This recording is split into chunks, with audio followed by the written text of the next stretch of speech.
The Tao of Self-Confidence, Episode 334. Welcome to the Tao of Self-Confidence, where I share stories of amazing women who have discovered their inner journey to self-confidence.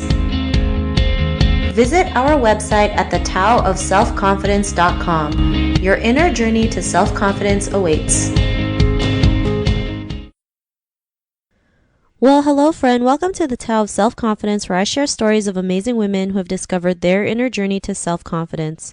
I'm your host today, Sheena Yap Chan, and today I have a phenomenal lady on the show today. She is the founder and owner of Toko Toko, and she'll explain more about it. And I'm really excited to have her on so she can share her story with us on self-confidence. So without further ado, I'm going to introduce you to Lolo Santosa. Lolo, how are you today? Maybe you can fill in a little bit more about yourself to our listeners. Sure. Hi, Sheena. Good morning. My name is Lolo. I'm the founder and owner of Toko Toko. And we are a Los Angeles-based pop-up shop organizer and brand representative for mostly Southeast Asian brands in the U.S. Awesome. Well, thanks for sharing that. And Lolo, what's your cultural background? I am Indonesian descent. Thanks for sharing that. And what would be your favorite self-confidence quote? I love what Anais Nin says about life, and which she said, life shrinks or expands in proportion to someone's courage.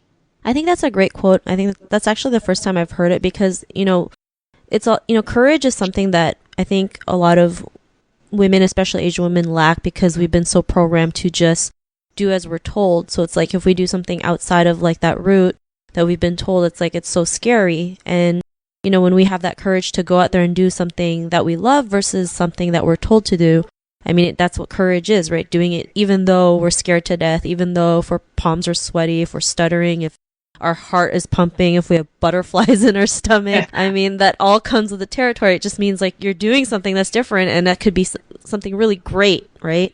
So I really love that quote that you mentioned. And, in your own words, how would you define self-confidence? I went through a journey of finding my own self-confidence. And I think at the end of the day, to me, self-confidence is about being honest to myself and being very comfortable with who I am as a person, a mother, a wife, and a business person, really, now that I have my own business. I think, and I so agree with what you said about courage and how we, in a lot of Asian households, I think we've been so trained to play everything safe that you let go of a lot of things that are actually you're passionate about in an attempt to be safe. But that's a lot of times it actually makes you feel very uncomfortable because that's not who you are. And I think once that I was able to be honest with myself and pursuing the things that I love and that I believe in and that I'm passionate about, that's when I feel that my self-confidence starts coming into my life and it just penetrates and grows to so many areas in my life. Thanks for sharing that, and love the definition and what you mentioned, which is true. Like, the more we're just honest and comfortable with ourselves, the more we can go out there and be the person that we are, or we're meant to be, or that who we want to be, right? Because it's not always easy being honest with yourself, just like looking in the mirror and asking, like, who am I really, right? I mean, not a lot of people do that, and it's uncomfortable. Like, if I remember doing that the first time and it was like, this is so weird, but like we do it, and the more we do it, the easier it gets. So thanks for sharing that. And what was your life like before your discovery of self-confidence? Wow. You're the first person to ask me that. What a great question. I don't like to go back those days, but I think it's a very important question. I think I had a strong need of approval from others. It all goes back to being safe, not wanting to be different or to offend anyone really in my choices. But yeah, I think there was just, I would sit in a group conversation and listen first to everybody. It made it sound like I'm such a great listener, but I wasn't really, because I was just listening to group opinion and trying to find out what is this group all about. And then I would give them information that I thought they would love to hear rather than understanding that when you're in a conversation with a group of people or with another person, you want to understand that person, where he or she is coming from. So yeah, I was a lot like that. I was just wanting to play it safe and wanting to be the same as everybody else. Thanks for sharing that. And I think that's something we all can relate to, right? Like seeking approval from others, even though like we're, like you said, being in a conversation, it's like we just want to agree to everything they say because we just don't want any trouble. We just want people to like us. We just feel that need to feel like we're worthy, not realizing that's all within us. Like we know we have so much worth. We know we are great human, individuals who can go out there and do great things. And, what was that point in your life when you finally realized like, you are who you are today? Like what was that moment where you realized you found your confidence and started being the success that you are today?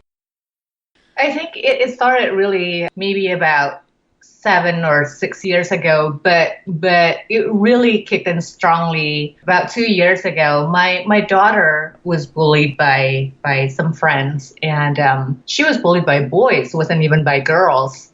And it was hard. It was hard to watch your daughter going through something very difficult in life. But I sat with her, and in her healing process, I think what it did to me also was it rebuilt me as a person as well. My first reaction, of course, was anger. But when I sat with her, I realized that everybody has some sort of pain in their life. We didn't know what causing people to bully us sometimes or to be mean to us. But now I understand there's some kind of pain behind everything that people do. And if we've in life had experienced the same pain, then we can all be more passionate to each other. So in rebuilding her and myself back, it wasn't with anger, but it was with love. But when you have a lot of love in you, you became very fearless. It's really weird because you would think that loving someone a lot or loving others or trying to understand people would make you be very weak, but it actually makes you very strong, if that makes sense.